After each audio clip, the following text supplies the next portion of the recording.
All right, guys, fire away. Mark, you look on the opposing team for Saturday night, and you see the top scorer in the SEC with Trey Johnson, a guy with really good scoring ability, obviously high shot volume. Just what are the challenges he presents, and how do you plan to combat that defensively with your group? Yeah, he's a problem because he makes hard shots. He makes bad shots. Normally, you go in a game like, okay, we're gonna force guys to take these shots, and we're gonna live with it. And it's hard to live with his any shots with him because he just makes every single one. He's an incredibly talented player. I love him. I've really enjoyed watching him on film in the last couple of days because he plays hard. He gives great effort. He makes plays for teammates. He's incredibly creative, skilled. He's aggressive. He's fully engaged in the game. He's a terrific talent. Real challenge. I think you mentioned before, you mentioned he's a guy who can make some bad shots. And you mentioned before about Okay. we're gonna get you that. All right. Don't just edit out that part about Deb because this Coke sponsorship really important to us guys. Okay, so we can't have Deb on there. Don't drink. Don't drink. We're all on the same team here.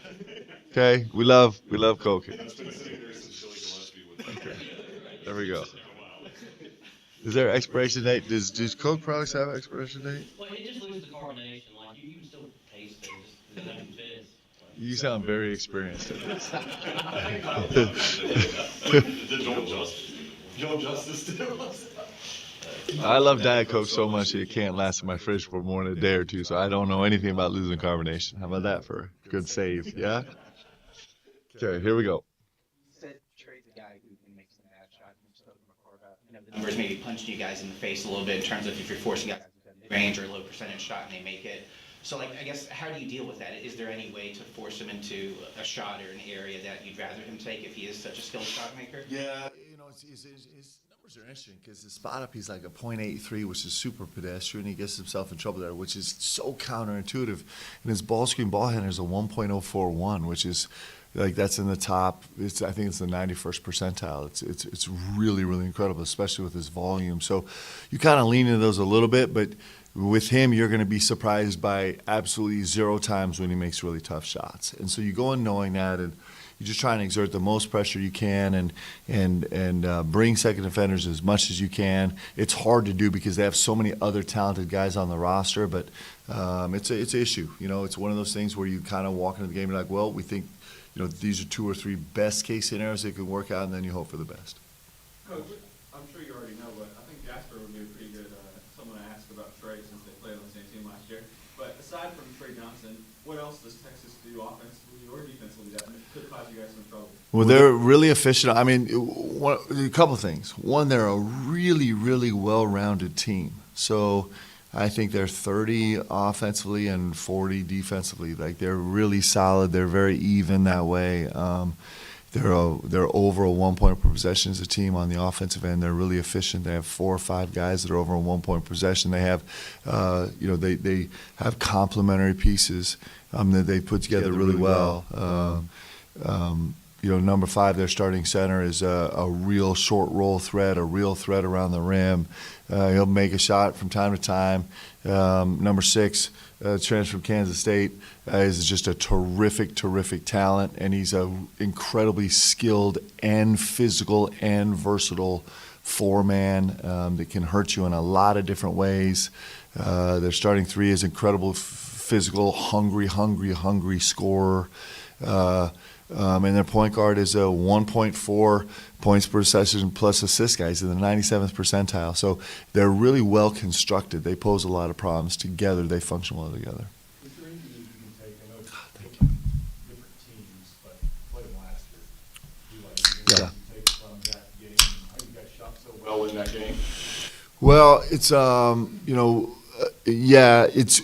I'm a little bit familiar with the kind of the makeup of the team. Personnel is way different. I mean, their best players are different, and they're actually different makeups. But in terms of philosophy and style, I think there's a little bit of familiarity there on both sides, for sure. Everybody talks about the SEC being the best conference in college basketball, but the conference is just 500 since conference play started. What do you make of that?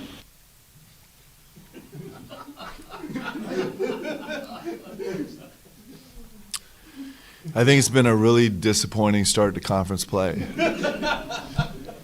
I feel like we should, I feel like we're not living up to the expectations, just being at 500 as a conference. And I just, I'm kind of looking around at the other programs in the league and be like, guys, we got to pick this up. This is embarrassing. And so we'll find a way. I believe in this league. I think we definitely have an upside, and we're going to work really hard to get there. Mark, with the injuries you've had, your medical background, does that give you a different perspective than maybe other coaches? And because you maybe know a little bit about it from your background? I think that it is. You always said this a bunch, but my greatest contribution to medicine was getting out. Save a lot of lives that way. That's really true. And so I try and stay out of that side of it as much as I can. But I do understand some, terminology vaguely, and have a little bit of background in it. But I'm definitely not the person you go to for a second opinion.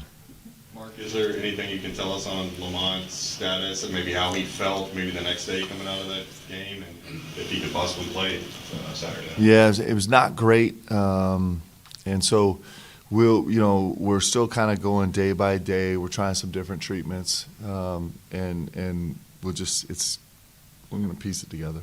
And then with Jackson, is that I know you said maybe be a little while. Is he anything new with him?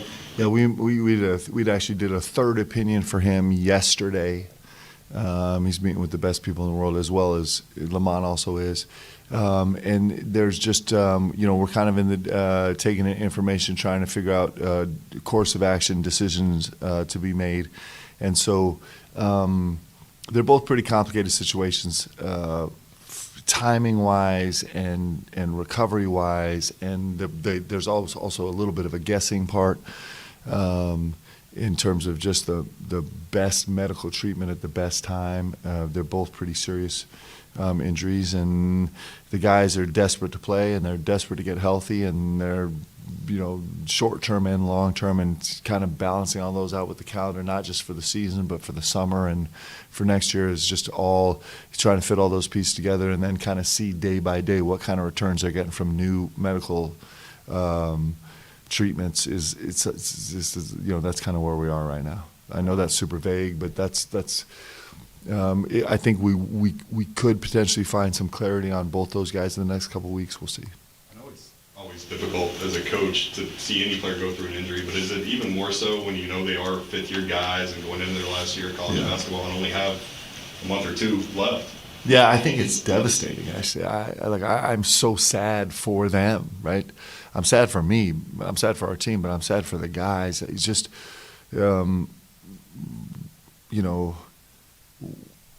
like you're right here. You're here at Kentucky. Like, we're in it. Like, you've done amazing things this season, and we have so much on the table right now that we can chase this year and that you can be a part of. And then, if it ends up, it's certainly in small ways, it's been taken from, several of those guys, but it just is, I just know how great it is. I know how it's like, it's what you've worked your whole life to have the chance to do this. And then it's just, something a little bit beyond your control starts to interfere, and that's it's hard. But it also, these experiences, whether it lasts for one game or whether it lasts for 2 months or a year, recovering from injury is also a way that we get to be challenged, like, to our core and grow and figure things out. But yeah, in the moment, I'm just, man, it kills me for our guys, for sure. Mark, with Jax, was it when he played on Saturday, was it something where he re-aggravated or made it worse, or was it more so testing it out and it just didn't go well? No, it was just like, I'm not, there's no way I'm not playing in this game. I think under the circumstances, he was just there. It was a quick enough turnaround from kind of when he originally kind of felt the injury to be like, I can go gut this out. And then, and so I think that was just him being like, there's no way I'm missing, right? And so that was that vibe. With the substitutions, it seems like within the first 4 minutes of the game, maybe even before the first media timeout, you like to make changes then. I was just wondering your philosophy behind doing that and maybe why You like to pull guys out or switch things up so early in the game? So a lot of times when you're thinking about rotations, especially when your roster is rediscovering itself, that's probably not the right way to say it, but you're thinking about getting guys out so you can get them back in time to get somebody else out to kind of have some stability on the floor. So sometimes what's really nerve-wracking is when you play everybody kind of a normal 6 or 7 minute rotation, and then it's got to be a little bit of a wholesale change due to fatigue, and then you have just a boatload of inexperience on the floor all together at the same time. Not only inexperienced, but also guys on the floor that are inexperienced and haven't felt that particular game yet, right? So a lot of times you cut 1 or 2 rotations short just to get new bodies in so you can stagger it a little bit and so you can get those original guys back in sooner so there can be maybe somebody's rotation is extra long and they can go in with fresh legs. So kind of monitoring all that is part of it, and there's always the unforeseen, how guys are playing, matchups, vibe, fouls, all that stuff. Coach, does the play of Travis and Trent kind of help you sleep a little bit easier at night, knowing Lamont and Jackson might be out for an extended period of time? Yeah, I mean, come on, we have those, and Colin Chandler also I thought was really good in his minutes. Those 3 guys, it's just time for them to step up and be great, and we're relying heavily on them, and that's what they want, and it's what we want, and it's awesome. So I have a lot of confidence in those guys, and it's just time for us to be better. I thought all 3 of them were spectacular on Saturday, and we expect her on Tuesday, or what day is it? Someday, and we expect them to be great this weekend also. I'm sorry. Talk about back to what you said about the challenges with injuries. I heard a football coach say one time, when you have an important player hurt, it doesn't take the coaches off the hook. It puts them on the hook because they got to figure things out, how to do that. Is that what you mean by challenges as far as the coaching staff is concerned? Yeah. What are those challenges like? Well, there's so many variables as you consider you get to know your team. Like, you get to understand your team, and then you get to know your team in different environments, against different styles of play, against different opponents, against different matchups, against different, all those things. And so the most unsettling thing for a coach, I think, when you're having roster turnover is you kind of have to reinvent, and you're not even sure exactly which parts you have to reinvent. You're making your best guess, but you don't have any data points in terms of kind of, sometimes you get surprised by, like, man, of all the things I thought I was going to have to reinvent, I didn't think it was going to be this little space, right? And so that's the beauty of a season, is over the course of a season, you're just gathering more information about your guys, about how they function together, about how they are in different environments, at home, on the road, and neutral, against a team that's heavy pressure, against a team with a ton of size, against a team that's super skilled or shoots it well. And so you're taking in all this information, and then it just adds to the variables, right, which is fun.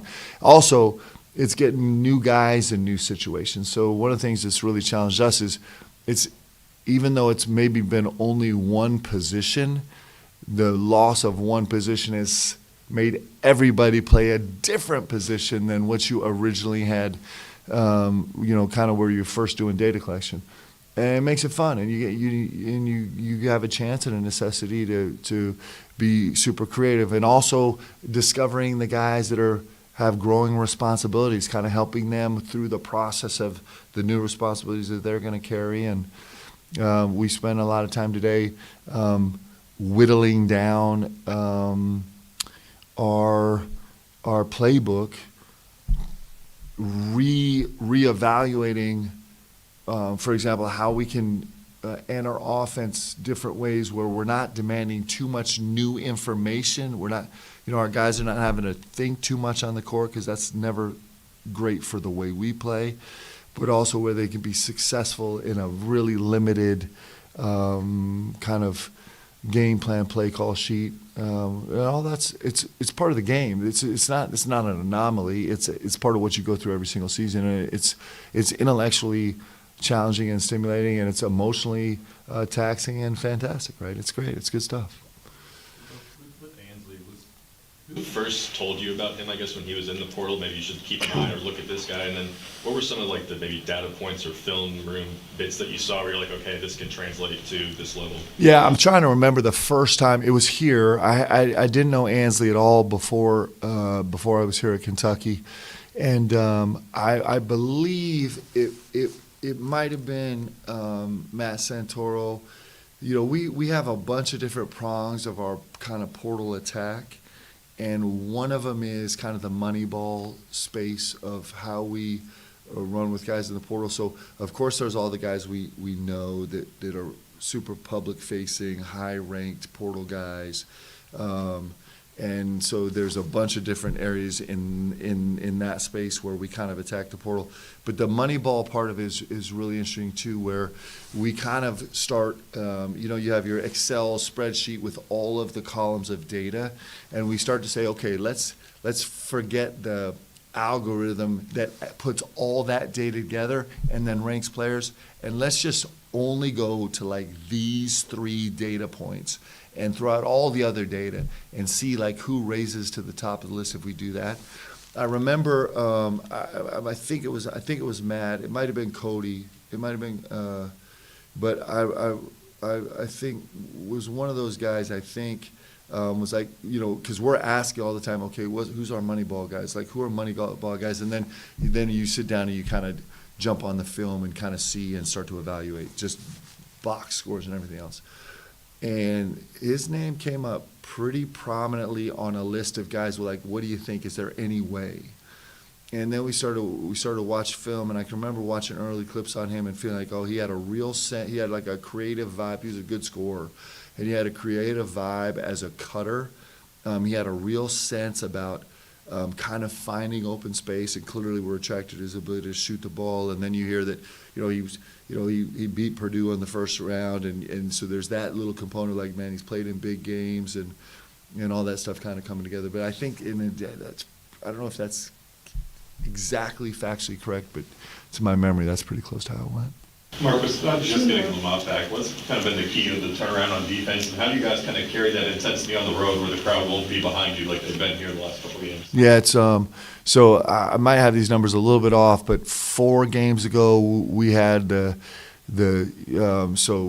get a rank of the effectiveness of our game plan compared to everybody else that's played them this season. And 4 games ago, I think it was either 17-20 or 20-23, 4 and 3 games ago. And then with Lamont back, we've been the second best and the third best game plan against South Carolina all season long. We had the second best defensive game execution, and against Tennessee, we had the third best execution. We joked about as a staff last night that it was probably like 99% our genius as a staff and 1% Lamont's presence. I'm hoping that that's the case, although I don't think that's actually true. He has a huge impact on the game. He's a really massive part of this, so he's a big part of it. But the part that we're hanging our hat on right now is that our focus is a little bit better, that we have guys stepping up around him, like we've talked so much about Kobe Bryant the last couple weeks, and he's made a massive, massive jump defensively. Our bigs have had much, much better presence defensively. Our on-ball, not pressure because it's not overkill, but presence, our on-ball presence, having a little bit of a disruptive nature. We're hoping that's been a lot of it, because that's the stuff we actually get to carry into the game Saturday, where we might not be able to carry Lamont in. So it's all of the above, and we'll kind of see. We're gonna get to find out. Mark, what was the impetus of Kobe's, I guess, defensive emergence there? Because I know he talked before the season about coming in, showing more as a defender and showing more offensive versatility. It seems like he's also getting in the paint a lot. Yeah. For both of those, it seems like they kind of clicked around the same time. Yeah, and he's made big steps all season long. He really has made big steps. Sometimes though, sometimes the moment is what spurs us on to become something we've wanted to become. And for Kobe, the moment was super clear. Like, the moment for our team was really clear, right? It was just like, guys, this is an emergency situation right now. There's actually not someone else to go to. We're using all of the guys, and now it's just time for the guys for us to be better. And I think we go through, I think as we grow, we go through fits and starts, right? Where we plateau a little bit and we don't see it or understand or something that's so simple. And then all of a sudden something that's, we get knocked across the head and all of a sudden we see it. But man, he's sure seen it in the last 2 games. He's been incredible. And every single practice in between, he's been incredible. And they've come together. You're exactly right. Like this, sometimes it comes, I see a lot of seniors actually, I see trajectory of a lot of seniors go through phases. You come in with this incredibly relaxed confidence because like you're the vet, I've done this before, I've been here. And so you kind of have this space in the off season and the early season where you're like, this is this, man, I'm here, I know it. And then you have this little run where it's like, this is it. This is my last chance, and that's terrifying. And a lot of times you see maybe some regression or some the pressure starts to get you. And then you see this a lot of times, man, seniors are magic. I've said this my entire coaching career, seniors are magic. And then you see this down the stretch where it's like, okay, I'm super confident I have that. I've dealt with all the pressure, and I'm like, I know that now I can only focus on the things I control, and I'm ready to just roll it out there and see what we have. And then you get this beautiful cocktail down the stretch where seniors do great, incredible, magnificent things, and maybe he's in that space right now. Okay, cool guys, thanks.